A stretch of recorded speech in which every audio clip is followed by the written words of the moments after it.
আসসালামু আলাইকুম। আজকে আমি যেই পিসিটা বিল্ড করব তার বাজেট হচ্ছে অ্যারাউন্ড 57,000 অর্থাৎ 57,000 টাকা বা এর আশেপাশে, এবং এই বিল্ড মনিটর ইনক্লুডেড, অর্থাৎ মনিটর সহ আমরা এই পিসিটা বিল্ড করব। তো বিল্ডটি করার জন্য আমরা চলে যাব হচ্ছে স্টারটেক বিডিতে। তো বিল্ডের সর্বপ্রথম কম্পোনেন্ট সিপিইউ হিসেবে আমরা চুজ করব Ryzen 5 5600 GT। তো 5600 GT নেওয়ার কারণ হচ্ছে 5600 GT এর ক্লক স্পিড 4.6 আর 5600G এর যে ক্লক স্পিড 4.4। তো এখানে কিন্তু 5600 GT এর ক্লক স্পিড বেশি, এবং এটা তুলনামূলক নতুন। তো এই 5600 GT ছেড়ে 5600G নেওয়া একটা বোকামি বলা চলে, দাম অনেক বেশি। তো আমরা 17,000 টাকায় 5600 GT চুজ করব। তো এরপর হচ্ছে মাদারবোর্ডের জন্য আমরা চুজ করব গিগাবাইট B450MK অথবা MSI B450MK। এখানে MSI এরটার দাম তুলনামূলক কম, তো আমরা MSI চুজ করব। এবং এই মাদারবোর্ডে কিন্তু ওভারক্লকিং সাপোর্ট করে, 2টা র্যাম স্লট আছে।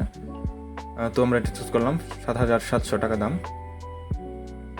এরপর হচ্ছে র্যামের জন্য আমরা চেষ্টা করব যেন ডুয়াল চ্যানেল রাখার, কিন্তু এই মুহূর্তে র্যামের যে দাম সে কারণে আমাদের একটাই চুজ করতে হচ্ছে।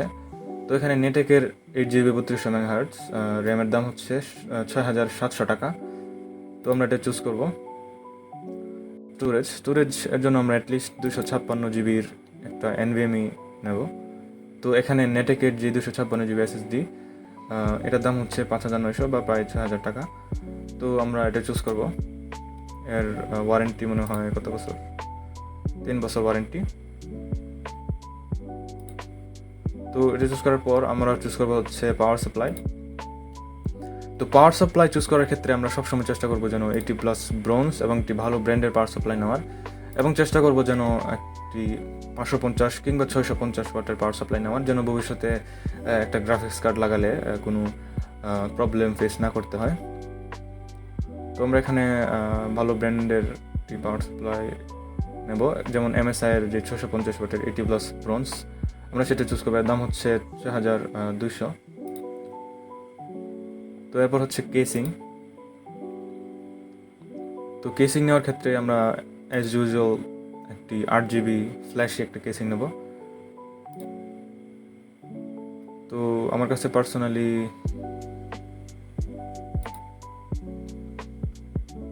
এই কেসিংটা পছন্দ হয়েছে।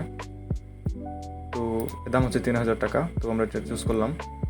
তো এই হলো আমাদের বিল্ড, এবং এর দাম দাঁড়ালো হচ্ছে 46,500 টাকা। তো আমরা কিন্তু এখনও মনিটর ইনক্লুড করি নাই, তো মনিটর আমরা ইনক্লুড করব। তো মনিটরের জন্য আমি পার্সোনালি ভালো ব্র্যান্ডের একটি মনিটর সাজেস্ট করি, যেমন MSI, ASUS, SR কিংবা গিগাবাইট এরকম। তো এখানে আমরা অ্যাটলিস্ট 1080p এবং 100Hz একটা মনিটর নেব। তো এখানে MSI Pro MP225 100Hz IPS monitor. তো এর দাম হচ্ছে 12,200 টাকা। আমরা এটা চুজ করব। তো এই হলো আমাদের বিল্ড মনিটর সহ। তো মনিটর সহ আমাদের এই বিল্ডের দাম দাঁড়ালো হচ্ছে 58,600 টাকা। তবে আমি শিওর যে আপনারা যদি এই বিল্ডের যে কম্পোনেন্টগুলো সেগুলো নিয়ে একটু যদি খোঁজাখুঁজি করেন কিংবা একটু ঘাটাঘাটি করেন, তবে অবশ্যই 57,000 কিংবা এর কমেও পেয়ে যেতে পারেন। তো এই বিলটা দিয়ে কি করা যাবে? প্রথমত এই বিলটা দিয়ে যত প্রোডাক্টিভিটির বেসিক কাজ আছে, যেমন প্রোগ্রামিং, ভিডিও এডিটিং কিংবা ছবি এডিটিং, এরকম যত বেসিক কাজ আছে সব করতে পারবেন। এছাড়াও গেমিংয়ের ক্ষেত্রে এই বিল্ড দিয়ে ভ্যালোরেন্ট, CSGO অথবা CS2 অথবা স্পোর্টস টাইপ গেমগুলো আছে সেগুলো ইজিলি খেলতে পারবেন। তো এছাড়াও GTA 5 লো সেটিংসে ইজিলি খেলতে পারবেন। তবে সেক্ষেত্রে আমাদের ডুয়াল চ্যানেল র্যাম ব্যবহার করতে হবে, এবং এতে যদি একটা গ্রাফিক্স কার্ড ইউজ করেন, যেমন RTX 3060 কিংবা RTX 4060 অথবা 5060 অথবা ইন্টেল আর্ক A580 অথবা B580, এই গ্রাফিক্স কার্ডগুলো ইজিলি রান করবে। এজন্যই আমরা 650 ওয়াট পাওয়ার সাপ্লাইটা নিলাম। তো ধন্যবাদ ভিডিওটি দেখার জন্য, এবং যদি কোনো প্রশ্ন থাকে অবশ্যই কমেন্টে করবেন।